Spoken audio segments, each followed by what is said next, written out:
Hey everyone, it's Austin, and welcome back to the channel. It's episode 373, I think, on my journey to 2000s, where I'm just trying to make it there, man. I'm just trying to make it there, so let's try to do this. Oops, there's this video scene, but I wanted the full screen. There we go. I want to spend today going over some games that I've already played. So, let's start by going over... Actually, I changed my mind. Let's do this scene, so that way you guys can't see the moves ahead of time. I thought it would be cool, but I changed my mind immediately. So this game is how I hit 2100 on Chess this past week, which kind of gives away the results of the game, but regardless. E4, C5, and we had a Alpin Sicilian. So he pushes, which is correct, and then we get kind of like the main position here after this like transposition from the Alpin. Yeah, it's kind of like you can reach this position a couple different ways, I guess is what I'm saying. So he plays bishop c4, which is the main move I take. He takes, and then this is the continuation that I like to play. It's very obvious that I'm going for this type of a move. And he goes here, which I did not know was a book move. Chess.com's given this a book move. I played the best move in the position, e6, just blocking. And then he tries to kick my knight away. Now, the best move in this position by far is knight a5, because it picks up the bishop pair with continued threats of checks on the king to remove his castling rights. I didn't do that. I played knight d5 because I was just thinking, like, let's just play solid. Castles. I wanted to play knight bd7 so that way I could play this move that I was just talking about without worrying about bishop b5 check. The best move would have been to play knight a5 anyway, and then after check, then to play it. But I thought, okay, here he can just move the queen anywhere, and it's not like I'm not gaining the bishop pair like I was aiming to do. But apparently this is still slightly better for black. So he goes here instead, not capitalizing on the mistake. His best move would have been takes, and of course it wins the pawn, but I thought I was very happy to sack the pawn here for some additional... I mean, now that I'm looking at it again, and I played this game a couple of days ago, this looks really dumb, but I was in my mind thinking like, oh, I'm just going to gain a lot of tempo on his queen and it'll be fine. I don't think so anymore. But anyway, he doesn't do that. He plays rook d1, so now I go for my plan. Knight a5, great move. I get the bishop pair, and now I play bishop c6 because I don't want to allow anything here. Rook c8 was the best move. Bishop b4, a6 to prevent b5, and now a4 is just a blunder because now I can just, this is just a free pawn. I did not see that. I went rook c8. I had a very clear idea on my mind for a discovered attack, and he walks right into it. So I take, and then he sacks the rook for some reason. I guess he just miscalculated the position. And then of course I just take here because after all this, I'm just simply up a piece. He plays knight bd2. I centralize my bishop. He brings his knight to the center. I develop with tempo, and he just chooses to resign. So boom. That's how I hit 2100 on Chess. Pretty straightforward game, pretty simple. Got my Kiwi chess mug. Don't forget about it. Still have it. I'm taking a 4-day weekend this weekend. I worked the entire last weekend. I worked 15 hours across last Saturday and Sunday, and my boss, it was his idea. It's like, hey, why don't you take off Thursday and Friday next week? And I'm like, yes, absolutely yes, thank you. So anyway, that's the only game I'm going to show from Chess. Now we're back into some Chess.com games. So I played a streak of 4 games after that one on Chess.com. So we got another open Sicilian, but this time I was able to go for well, I don't know why I said another. The last one was on an open Sicilian. But I was able to go for an accelerated dragon, in which I got the Meroxy bind again. I've been getting this a lot lately. And yeah, I completely forgot the theory here. You have to go d6 to prevent e5. He doesn't play it. I'm still being silly and not playing it. I finally play it. Yay, go me. He backs up because he knows that I'm threatening a discovery. I go bishop e6, and I don't really remember what the plan is here. I just know that sometimes my queen goes to a5. I know sometimes it goes to b6. I know that my kingside rook likes to swing over to c8. And I'm basically just going to try to activate my bishops. And even if it's at the cost of like sacking a pawn or something, I'm just trying to get some activity. So I go here because it comes with the threat on the pawn, and he defends it. And this allows me to free up space for my rook to come over. Now he plays this, which I think is relatively clever because I can't take with a knight because then he takes here, attacking my bishop and my queen. And if I take with the bishop, well then, I'm down my bishop pair. You know, I like the bishop pair nowadays, what can I say? I do end up taking, because I do some calculation and determine it's the best move. He takes back, and then I step out of the way because I want to just blow the frickin' center open. Like, I just want to undermine his center and start playing some of this stuff. So he goes bishop f3, kind of pressuring this diagonal. If it opens up, then he'll have a great attack on the rook. I'm like, hey, let's open it up. Still just trying to open it up. I played this, and I was kind of like, I would love to double up, but, oh, I didn't see this move. But he doesn't play it. So I play this, he plays that, and now I'm like, alright, you know, this is defended.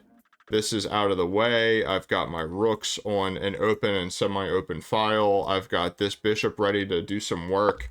I felt really, really good about this position. Swing the queen over, attacking this and that. And then this was a situation where I felt very conflicted. I was like, you know what? This is like pressure makes diamonds, baby. You hung this pawn, but can I really take it? Or am I just going to like get some weird situation where my queen and my rook are in danger or something? And I sat here and I calculated for, I don't know how long, it'll show me in a second, but I did end up taking. So I calculated for a full minute and 7 seconds, and it's the best move. He takes here, which I don't know exactly what his plan was, but I calculated this as part of what I was doing. The queen still can't take this because the rook defends, and that would be a terrible trade for him, and I calculated that if he takes my knight that I need to take this rook. So I do, and now I can recapture here. Now this is defended for the rest of the game. I've made a luft for my king, and I'm just up a pawn. I mean, I'm just clearly better. He has virtually no counterplay, and he goes here to defend this pawn so his queen can go do other work. And I decided to go here to go for a cheeky little back rank mate for the boys. He defends. I bring my rook up because that's the best move anyway, and now I go here so that way I can just kind of control the b file, get some more things going. Turns out this was the best move. King g7, but all right, queen b5 allows a queen trade, which I thought was good for me. I didn't want to take this because I didn't want to give him an outside pass pawn. I'm thinking I'm already up a pawn and I have like all the play in the position. Like there's no reason to go for this situation where he's racing his a pawn against my d pawn. So I just went here because I thought it would be simpler. And again, I can still take here, but then this pawn hangs. Like, just for illustrations purposes. Now I can come back, and yes, I'm blockading the pawn. I don't know. I was just thinking, no, I don't want to do that. So then he just ends up shuffling his king back and forth.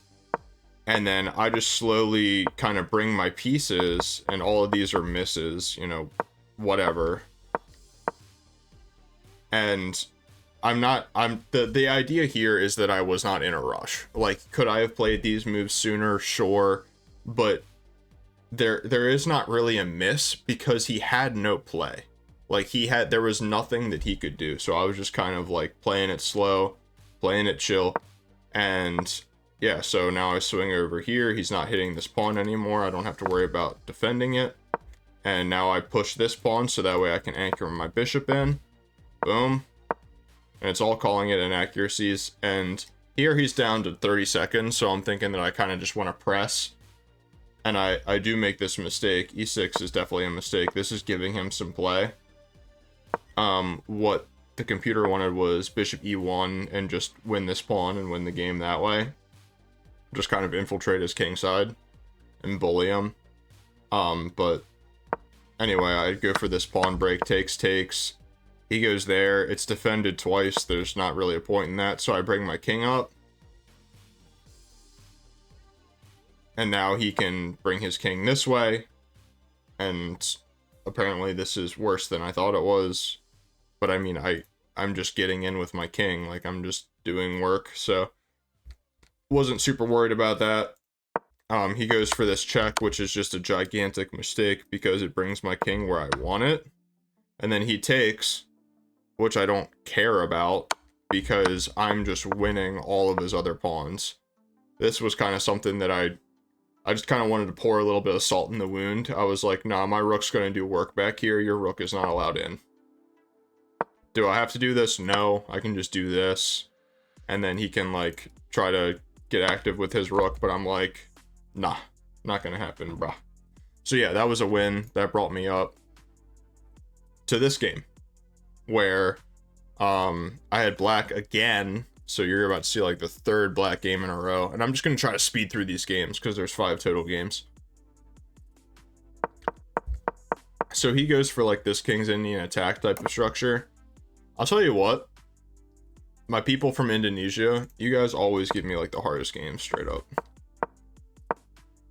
So I just decided that I wanted to play really solid. I've been in this kind of a mood lately where, and I mean, this is true before I started playing the Catalan and the Accelerated Dragon, is if I just play really solid and I just slowly grind my opponent down, one, I'm less apt to make mistakes because I'm not as tactically strong as a lot of other people. So I'm kind of playing to my strengths. And I feel like I just clown people. Like there's just no chance for them. I'm not giving them any chances. They can't find holes in my positional play. So I just really wanted to do that. Just in the mood for that this night. So same thing. I'm already up a pawn. Boom, off the rip. I'm just playing solid. Bro had a meltdown. So I decided to take here instead of there. So I could have taken here first, which is the best move. This is very much worse, but I liked the idea of splitting up his pawns. But even here it wanted this first, and then bishop takes, and then knight takes, queen takes, rook takes, and then I would end up retaining my bishop so that way he can retain his pawn structure. But that's neither here nor there. That's not what happened. I decided to trade queens here. I was thinking he's castled. I know I can take this pawn, but I don't know, I was feeling a little bit too cocky. I was like, nah, I don't need another pawn. Like, I got it in the bag here. And then I just started activating my pieces, and I'm like, oh, I want to bring my other rook, but I don't want this pawn to hang, and if I do this, then this pawn's gonna hang, and I'm like, I'm just gonna go here. This, in my opinion, this is more than an inaccuracy. You're causing a lot of dark squared weaknesses. If this knight ever moves, then this bishop is going to live on this square, foreshadowing.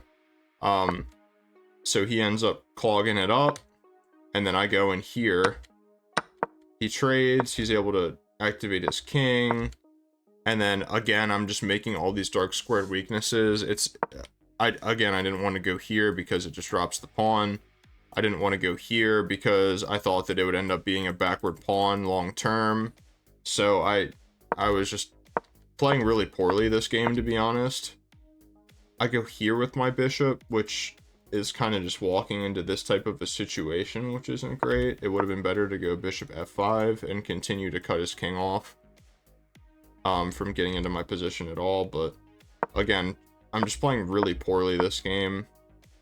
And here I see that he's like, probably trying to angle for this type of a move. So rather than just going c5, which the computer was screaming for over and over again in the position, I'm just like totally fumbling the ball here. He gets in with his rook. I mean, this is attacked. Now I just lose everything, and then I'm just kind of like pushing random things and losing the game. I mean, he just clobbered me straight up, and I was like, yeah, I made way too many mistakes that game after I won my pawn and got too cocky.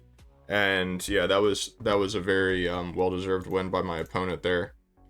And then in this game, I played against a 1982 with black again. So this is the 4th game in a row that I played black this night. I was like, what the heck is going on?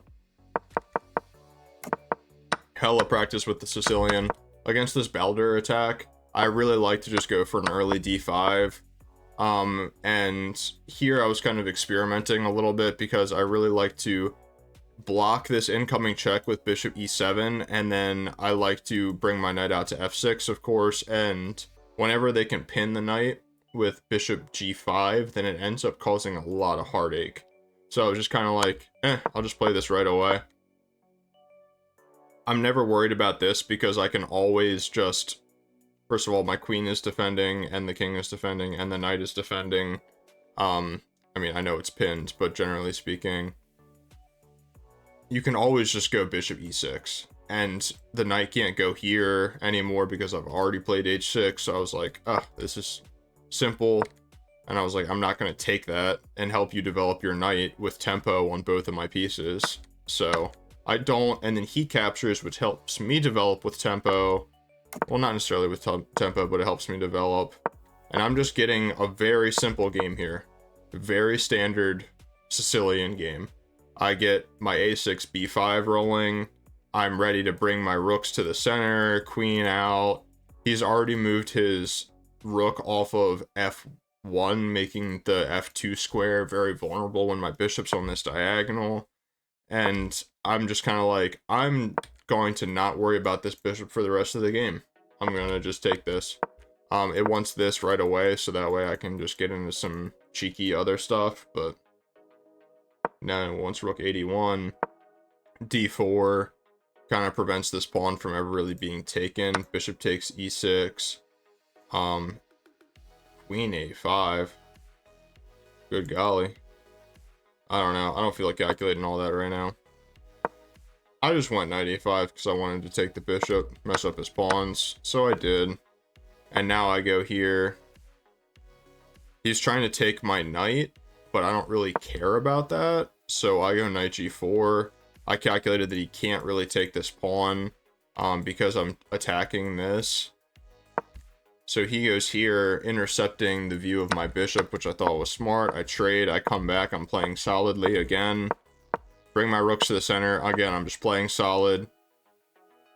Attack the knight, threaten to double the pawns. He jumps in with his knight to attack this pawn.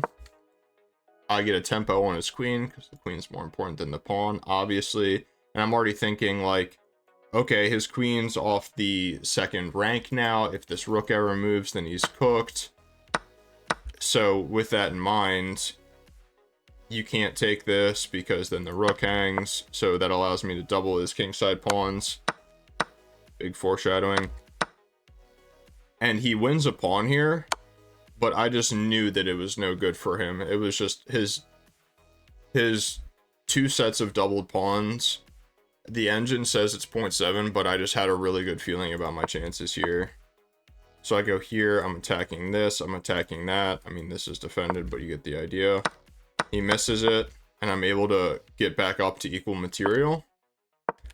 He goes here, so that way I was threatening, you know, rook e1, winning the queen, so he gets off the back rank. I go here, threatening this pawn. He comes up to defend it. I go here now, and this gives me the perfect square to diagonally defend the rook and then get in with the rook. He steps off, which is a big blunder. His best move would have been just to get the rook in the way and not give up access to the D file, because when he gave access to the D file, it's just mate. So bro was like 1982. and I was able to beat him. That felt amazing. And then this is the last game. This game was hilarious, guys. I was like talking, I don't want to say talking trash in the chat, but I was just kind of like, I was just trolling this guy in chat. His name is I Crave Pizza All Day, and like off the rip, I'm like, me too, bro. Like, pizza is my life. I love pizza. And he's like, no, pizza to us means like drugs. And I'm like, okay, well, you shouldn't do drugs. And I'm like giving him a hard time about every move that he makes. I'm like, you know, if you don't do drugs, then you probably wouldn't make that move, and blah blah blah. It was stupid. But England Gambit off the rip, I know it's going to be a goofy game. Whenever they don't play the main line, I really like this setup because it just defends the pawn. If he ever goes here, I can just take and then trade bishops, and then he's left with an IQP, and I can play a slower, more positional game, which I'm very well favored to. He goes here, which I think is much better, because I never really want to take this. I don't want to help him develop his knight, because in that case, he's got 3 pieces developed, he's pretty much already castled, and I'm just way too behind in development. The pawn is defended enough times, so I'm just not taking that.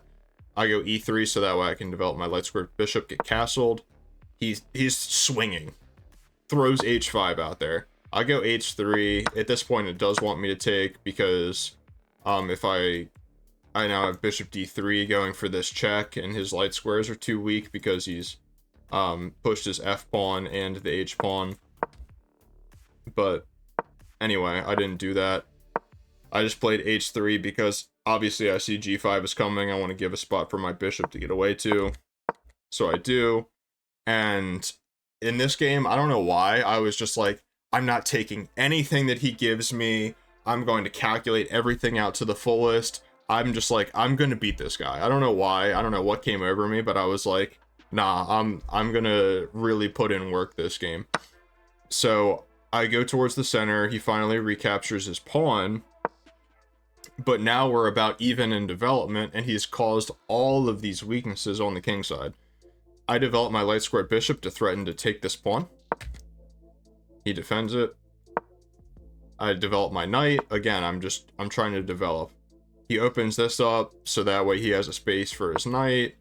I bring my queen up, because at this point, castling kingside would be stupid. Like, let's see what the evaluation is here. Yeah, exactly. It goes from +2.5 to about equal. So I bring my queen up because I know at this point I want to castle long. He develops his knight.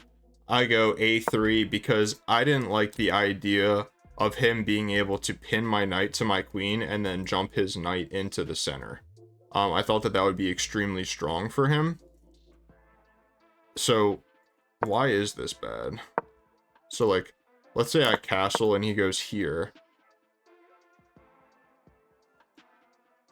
H takes, we just don't care. What about this move? Brother. Bishop takes e5?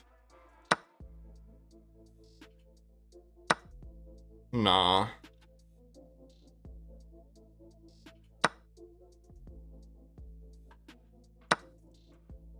No.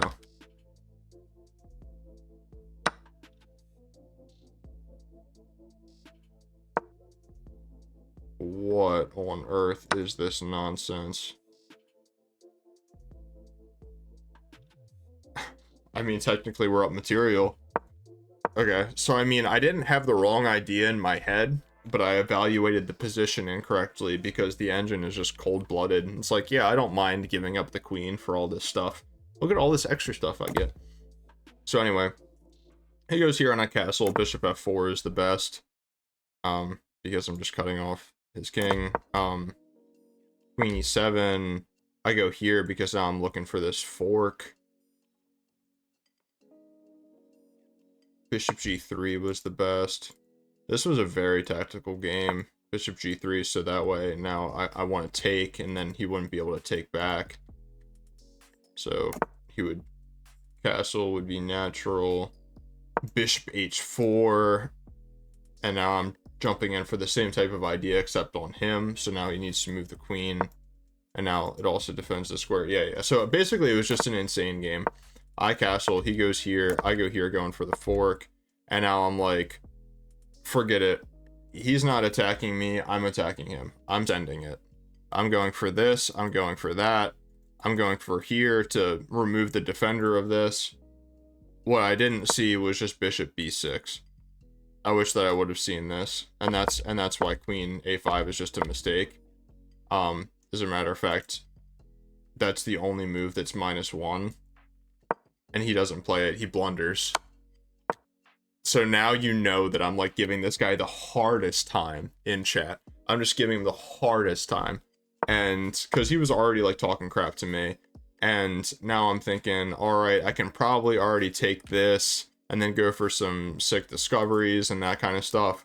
But I'm like, hold up, what actually is the best move?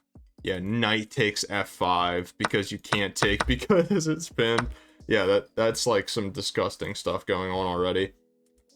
But I'm like, I'm just gonna go here and go for this, play it more simple, and he grabs a tempo on my queen, I back up some more, and now this was another game, or another situation, like I calculated in that first chess.com game, that I was like, he's hanging the pawn. Like, there's no reason why I can't just take that pawn and then calculate all the way out to the end. Boom. Boom. I calculated confidently, and I went through the entire capture sequence, and now I'm just up material at the very end. I'm up a piece, and I really thought that this was a good move from me. Takes. H takes, because, I mean, what else do you play? I mean, bishop b5. Okay, I probably would have considered this as a second candidate move just to get off of this this e-file. But I was like, I don't need to move my rook to activate it. Takes. Boom. And then I'm in there. And it says inaccuracy, but I calculated this is just categorically better for your boy. I mean, I'm up a piece. I'm up, well, how would you say this? I'm up 2 pieces for the rook and a pawn. Yes, I'm up 2 pieces for the rook and a pawn. So I'm attacking this. I'm going to maneuver my pieces around. This pawn's going to fall. Like, I was very confident here, and here he resigns. So boom. That brings me to my highest rating ever of Rapid on Chess.com. I am 1917, which is by all means not very high, but I'm happy with that. It definitely felt really good to, play 5 games and win 4 this evening that I played. It was a ton of fun, and I felt like there were some really dynamic games where I was able to calculate, and I did it well. So with all that said, I'm going to leave y'all there. I might play some more games another time, but I thought it would be cool to recap you on the games that I did play. So let me know what you think in the comments down below. What you think about this type of situation compared to playing live. Always love to hear your feedback. Thanks for your support. See you next time.